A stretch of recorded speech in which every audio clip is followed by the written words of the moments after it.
So आज हामी unit 3 को definite integrals and its application बाट area under a curve solve गर्न गइरहेछौं। इंटीग्रेशन मार्जिनल एनालाइसिस को क्वेशनहरु मैले अस्ति नै सल्भ गरेको छु। आज हामी area under the curve and then consumer and producer surplus बाट क्वेशनहरु सल्भ गर्छौं। यो च्याप्टरहरु क्लास 12 बिजनेस मैथमेटिक्स बाट लिएको हो। So let's take it start. यहाँ फर्मुला हेर्न सकिन्छ। तीनटा फर्मुला छ हामीसँग। The area bounded by y is equal to fx, the ordinate is x is equal to a and x is equal to b, then area को formula हुन्छ a to b fx dx. Similarly, the area bonded by x is equal to fy, the abscissa y is equal to c and y is equal to d is a is equal to c to d fy dy. त्यसपछि area between the two curves, दुईटा curves छ भने a to b y2 minus y1 dx र area जहिले पनि positive हुन्छ, negative आयो भने हामी पोजिटिभमा लेख्ने। Okay, now look at the question number 2 here. Find the area bounded by the curve y is equal to x square and y is equal to 2x। यहाँनिर दुईटा कर्वहरु दिएको छ, y is equal to x square and y is equal to 2x. Look at properly here. So we can write here the given curves are y is equal to x square and y is equal to 2x. अब यो पनि y को value, यो पनि y को value हो भने x को भ्यालु हामीले फाइन्ड आउट गर्ने। So we can write here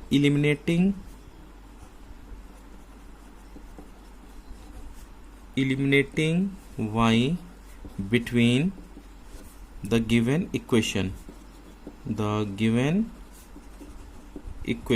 we get, look at here, यो पनि y को भ्यालु हो, यो पनि y को भ्यालु हो। So we can write x square is equal to 2x. So x square minus 2x is equal to 0. x and x cancel नगर्ने, हामीलाई x को भ्यालु फाइन्ड आउट गर्नुपर्ने छ, त्यही भएर x र x क्यान्सल नगर्ने। अब यहाँदेखि x कमन लिँदाखेरि के हुन्छ, x minus 2 is equal to 0. So we can write here either x is equal to 0 or x minus 2 is equal to 0, or we can write here x is equal to 2.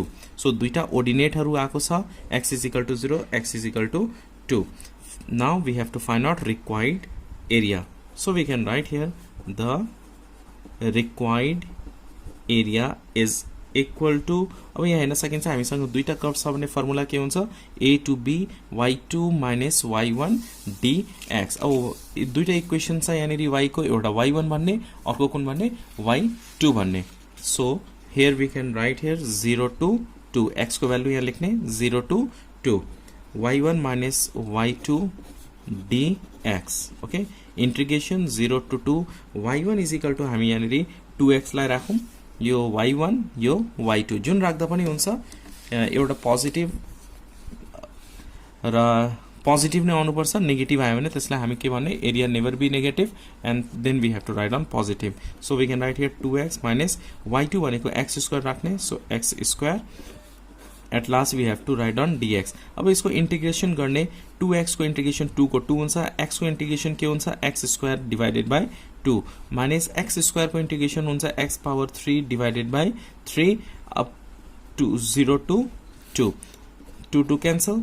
अब यहाँ x को place में हामी के राख्छौं, 2 राख्छौं, then 0 राख्छौं, x square minus x cube divided by 3 to 0। अब x को प्लेस में हामी के राख्ने, 2 राख्ने, write on here 2 square minus 2 power 3 divided by 3 then minus, अब 0 राख्ने, यहाँ 0 0 राख्दा 0 नै हुन्छ। So let's write on 0 here, 2 square 4 minus 2 power 3 भनेको 8 डिवाइडेड बाय 3, एलसीएम लिने, LCM is 3, 4 into 3 12, 12 minus 8 is equal to 4 by 3 square unit is your answer. Now look at question number 3. Question number 3 मा रहेको छ, find the area bonded by the x-axis and the curve fx is equal to x square minus 3x plus 2। एउटा curve दिएको छ र axis बाट bounded भएको area find out गर्नुपर्ने। So here given curve is, we can write here given equation of curve or given curve is fx is equal to x square minus 3x plus 2। अब यो curve र यहाँ के भनेको छ x axis, यो curve चाहिँ x एक्सिस मा कुन बेला मिट गर्छ, when y is equal to 0। So we can write here the curve meets the x-axis. The curve meets the x-axis at the point when or where y is equal to 0. कुन बेला x axis meet गर्छ when y is equal to 0. Okay, or we can say fx is equal to fx भनेको y हो, or that is fx is equal to 0. y भनेको के हो fx. अब fx को प्लेसमा के राख्दिने 0 राख्दिने. So x square minus 3x plus 2 is equal to 0. अब यहाँबाट हामी के फाइन्ड आउट गर्छौं x को भ्यालु फाइन्ड आउट गर्छौं. यसलाई फ्याक्टराइज गर्ने while multiplying 2 while adding 3. So x square minus 2 plus 1x plus 2 is equal to 0. So x square minus 2 into x, 2x minus plus minus 1 into x, x plus 2 is equal to 0. यो दुईटाबाट common आउँछ x, remaining x minus 2. यहाँबाट minus 1 common, remaining x minus 2 is equal to 0. x minus 2, x minus 2, so we can take x minus 2 common, remaining x minus 1 is equal to 0. Either x minus 2 is equal to 0, x is equal to 2, or x minus 1 is equal to 0, x is equal to 1. अब हामीले के निकाल्नु पर्ने required area निकाल्नु पर्ने. Now we have value of x, so required area लेख्ने. Required area is equal to integration, यहाँ 2 1 छ, सो सानो नम्बर तल लेख्ने, ठुलो नम्बर माथि लेख्ने, 1 2 2, and here we have to write down fx dx. यसको फर्मुला नै हो यो. Okay, integration 1 to 2 fx को value कति छ x square minus 3x plus 2, and last we have to write down here dx. now इसको integration गर्ने. so इसको integration के हुन्छ x square को integration हुन्छ x power 3 divided by 3 minus 3x को integration 3x square divided by 2 plus 2 को integration 2x हुन्छ upper limit 2 lower limit 1. अब के गर्ने हामी 2 पुट गर्ने, x को प्लेसमा 2 पुट गर्ने, then minus, then 1 we have to put. So x को प्लेसमा 2 पुट गर्ने. यहाँ पहिला 2 power 3 by 3 minus 3 into 2 square divided by 2 plus 2 into 2 minus दिने, then we have to write down bracket और 1 पुट गर्ने. 1 power 3 by 3 minus 3 into 1 square by 2 plus 2 into 1. Okay up to here. Now calculate गर्ने. 2 power 3 भनेको 8 divided by 3 minus 3 2 square भनेको 4 4 3 is 12 by 2 plus 2 into 2 4 minus 1 cube भनेको 1 divided by 3 minus plus 1 square 1 into 3 by 2 minus plus minus 2 into 1 2. okay to here. अब के गर्ने यहाँनेरि LCM लिने. LCM लिनुभन्दा अगाडि we can reduce this one. यहाँ reduce गर्न सकिन्छ. सो रिड्युस गर्ने 2 6 12. सो 8 by 3 यहाँ फ्र्याक्सन एउटा ठाउँमा लेखौँ. यहाँ minus 1 by 3 plus 3 by 2. अब यहाँ 6 अब minus 6 plus 4 भनेको कति भयो minus 6 plus 4 गर्दाखेरि minus 2 हुन्छ. minus 2 भनेको minus 4. अब यसको एलसीएम लिने. एलसीएम के आउँछ 3 2 6. एलसीएम 6 आयो. यो दुईटा डिवाइड गर्ने 2 8 2 16. सो 16 माइनस यो दुईटा डिवाइड गर्ने 2 आउँछ 2 into 1 2 प्लस यो दुईटा डिवाइड गर्ने 3 आउँछ 3 into 3 9 minus 6 into 4 24. let's calculate this one. यो दुईटा एड गर्दाखेरि माइनस माइनस प्लस हुन्छ माइनस 26 भयो.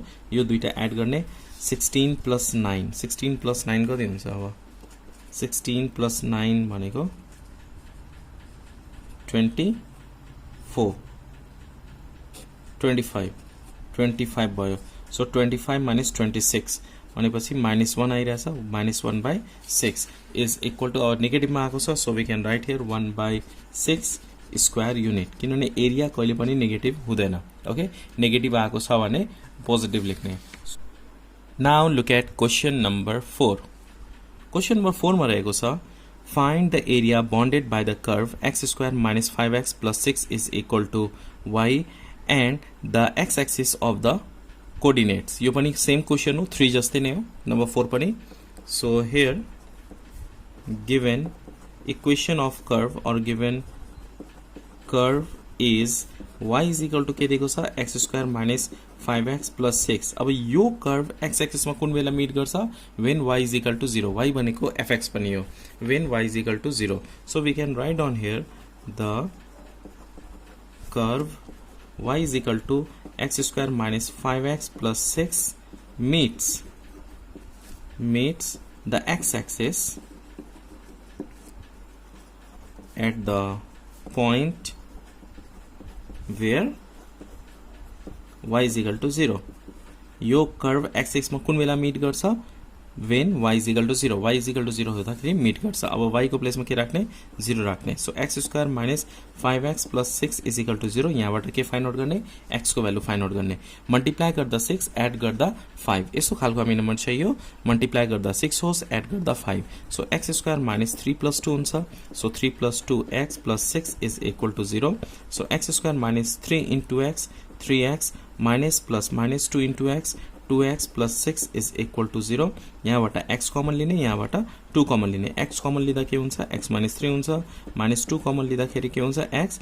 माइनस कमन लिइसकेपछि साइन चेन्ज गर्ने. प्लस छ भने माइनस लेख्ने. 2 3 जा 6 इज इक्वल टू 0. अब x माइनस 3 कमन लिने x माइनस 3 रिमेनिङ के हुन्छ x minus 2 is equal to 0. Now either x minus 3 is equal to 0, x is equal to 3 or x minus 2 is equal to 0, x is equal to 2. So दुईटा यहाँनिर value आएको छ x को 3 and 2. Now we have to find out required area. Required area find out गर्ने. Required area is equal to integration our lower 2 छ upper 3 छ. So 2 to 3 y dx लेख्दा पनि भयो fx dx लेख्दा पनि भयो. अब यहाँनिर y दिएको छ त्यही भएर मैले के लेखेको छु y dx. You can right fx dx also. fx भन्नु र y भन्नु सेम हो. 2 to 3 y को भ्यालु कति छ x square minus 5x plus 6 and at last we have to write on here dx. अब यसको के गर्ने इन्टिग्रेसन गर्ने. x स्क्वायर को इन्टिग्रेसन के हुन्छ x power 3 divided by 3 minus 5x को integration 5x square divided by 2 plus 6 को इंटीग्रेशन के हुन्छ 6x. Upper limit 3 lower limit 2. अब भ्यालु के गर्ने पुट गर्ने. So first we have to write here 3 power 3 divided by 3 minus 5 3 square divided by 2 plus 6 into 3. Okay minus अब 2 राख्ने. 2 power 3 divided by 3 minus 5 into 2 square divided by 2 plus 6 into 2. Okay up to here. अब यो calculate गर्ने 3 बार 27 भयो. 3 into 3 into 3 गर्दाखेरि 3 9 3 27 27 divided by 3 minus 3 square 9 5 9 45 45 divided by 2 plus 6 3 18 minus 2 power 3 भनेको 2 into 2 into 2 8 divided by 3 minus 2 square 4 5 4 20 20 divided by 2 plus 6 2 12. अब यो LCM लिने calculate गर्ने. You will get here 9 by 2 minus यसलाई पनि एलसीएम लिने क्यालकुलेट गर्ने. You will get here 14 by 3. LCM लिएर क्यालकुलेट गर्दा 9 बाई 2 14 बाई 3 आएको छ. So again we have to take LCM. LCM 6 आयो. यो दुईटा डिवाइड गर्ने 3 9 3 द 27. सो 27 माइनस यो दुईटा डिवाइड गर्ने 2 14 इन्टु 2 28 हुन्छ. 28 we have to write is equal to minus 1 by 6.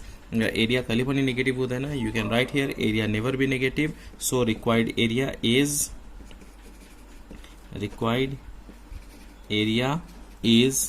1 by 6 square unit. Okay so यहाँनिर लेख्नुपर्छ area never be negative. So required area is 1 by 6 square unit. Hope you understand this question taken from area under the curve class 12 business mathematics. Video मन पर्यो भने please like गर्नु होला. New हुनुहुन्छ भने please subscribe and please share with your friends too. Thanks for watching till last. Keep supporting and keep sharing.